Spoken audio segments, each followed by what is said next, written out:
आप देख रहे हैं इंडिया न्यूज। सबसे पहले देश, आपके साथ मैं रचना बंसल।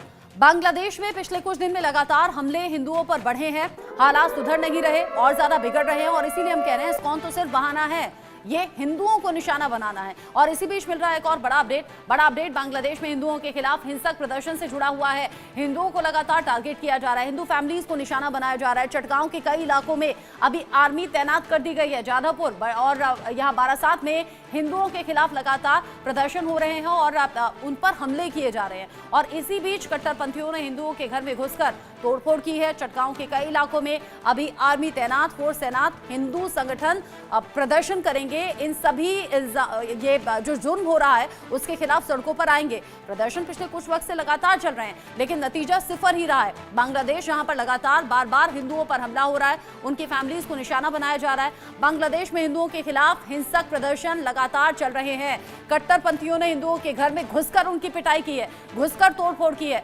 चटगांव के कई इलाकों में फोर्स तैनात तो है, पुलिस तैनात तो है, लेकिन ये उल्टा पीड़ितों पर कार्रवाई कर रहे हैं, न कि आरोपियों पर। हमलावरों पर कोई एक्शन नहीं हो रहा। इसीलिए हम कह रहे हैं हिंदुओं को निशाना बनाना ये बहाना है इस्कॉन का लेकर। साथ ही बांग्लादेशी हिंदुओं का भारत में कैसे समर्थन हो रहा है आप जानिए। सोमवार को कोलकाता में बीजेपी बड़ी बैठक करने वाली है, क्योंकि लगातार हिंदुओं पर अटैक हो रहे हैं। विश्व हिंदू परिषद मानव श्रृंखला बनाकर प्रदर्शन करेंगे और ये मांग उठाई जाएगी कि बांग्लादेश में हिंदुओं को जो टारगेट किया जा रहा है वो घटनाएं रुकनी चाहिए। वीएचपी नागपुर समेत पूरे महाराष्ट्र में भी प्रदर्शन करने वाली है, यानी कि विश्व हिंदू परिषद लगातार आवाज उठाने का काम कर रहा है और आगे भी करेगा। आज जाधवपुर, बारासात में हिंदू संगठन प्रदर्शन करने वाले हैं, यानी कि अलग अलग ये जो मांगे उठ रही है, अलग अलग जो आवाज उठ रही है, वो सिर्फ इसलिए कि यहाँ हिंदुओं को जिस तरीके से निशाना बनाया जा रहा है, इन घटनाओं में कमी होनी चाहिए। मोहम्मद यूनुस की सरकार से लगातार ये मांग हो रही है। भारत सरकार भी अपना मैसेज कई बार क्लियर कर चुका है। साथ ही यूनुस सरकार में कैसे लगातार अत्याचार बढ़ रहा है आप जानिए। इस्कॉन से जुड़े हुए चिन्मय दास को गिरफ्तार कर लिया गया, जो कि हिंदू धर्मगुरु हैं। ऐसे में उनकी गिरफ्तारी के बाद अनरेस्ट और ज्यादा बढ़ा है। 10 से ज्यादा हिंदुओं की हत्या का दावा भी किया जा रहा है इन्हीं सब प्रदर्शनों के बीच में, यानी लगातार हिंदू फैमिली टारगेट पर है। 20 से ज्यादा मंदिरों में अब तक हमला किया गया है। 20 से ज्यादा मंदिरों में हमला किया जाना, 10 से ज्यादा इसमें लोगों की जान जाने की बात करना, ये दावा होना, यानी हालात लगातार खराब हैं। किसी भी तरीके से इनमें ना तो सुधार है, ना कोई कंट्रोल है।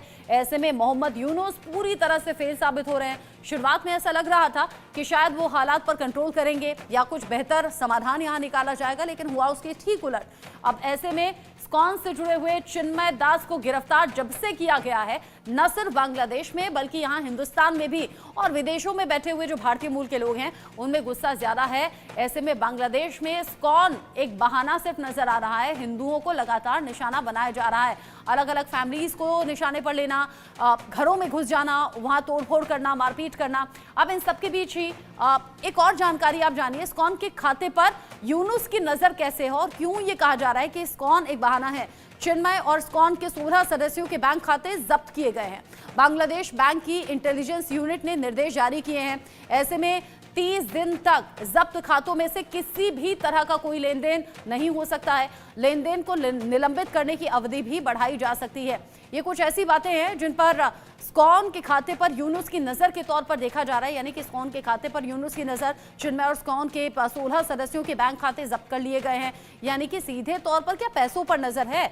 बांग्लादेश बैंक की इंटेलिजेंस यूनिट के निर्देश यहाँ पर जारी किए गए हैं और ऐसे में 30 दिन तक जब्त खातों से किसी भी तरह का कोई लेन देन नहीं हो सकता। खाते जब्त कर लेना, 30 दिन तक कोई ट्रांजैक्शन ना होना, लेन देन को निलंबित करने की अवधि बढ़ाई जा रही है। और अब ऐसे में ये जो अत्याचार हैं ये लगातार बांग्लादेश में हिंदुओं पर बढ़े हैं। अब ऐसे में ऑप्शन क्या है, क्या किया जा सकता है, क्योंकि उधर बांग्लादेश में हिंदुओं को निशाना बनाया जाता है, यहाँ भारत में बैठे हुए लोगों का दिल दुखता है और ये पूछा जाता है कि आखिर ये हालात कंट्रोल में कब होंगे, कब बेहतर होंगे कि हिंदू वहां चैन से रह भी सकें अपने बेसिक अधिकारों के साथ में।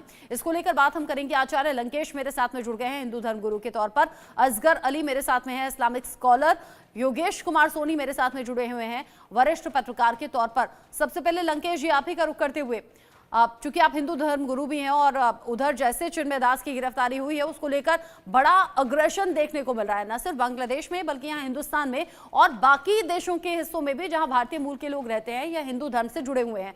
ऐसे में क्या कहेंगे, क्या हो रहा है, क्या जानबूझकर हिंदुओं को निशाना बनाया जा रहा है और अगर हाँ तो कैसे रुकेंगी ये घटनाएं?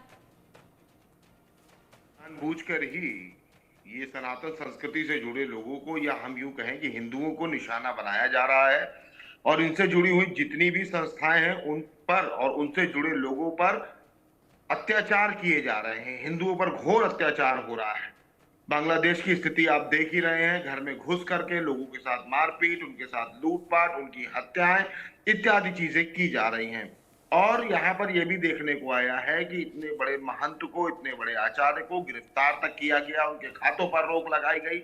और जो व्यक्ति किसी प्रकार का अनशन या विरोध करने की कोशिश करता है, परसों हम लोग लखनऊ गए थे, हम आपके साथ डिबेट पर भी थे, रास्ते भर लखनऊ गए थे। लखनऊ पर जाकर के हम लोगों ने विधानसभा के पास में विरोध करने का प्रयास किया। हम लोग लगभग 150 की संख्या में वहां पर उपस्थित थे।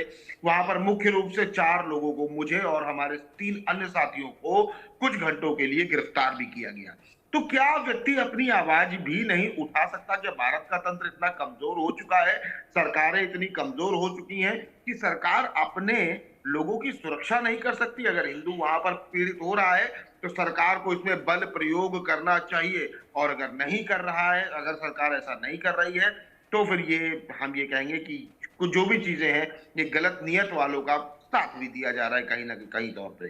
क्योंकि अगर आपके बोलने पर भी इस भारत देश में, इस लोकतांत्रिक देश में रोक लगा दी जाए, अगर आप विरोध करते हैं, अगर आप पुतला दहन करते हैं, अगर आप कुछ करते हैं, शांतिप्रिय ढंग से करते हैं, उसके बाद भी आपको कुछ घंटों के लिए ही सही लेकिन गिरफ्तार जरूर किया जाता है, एक मुकदमा जरूर बनाया जाता है।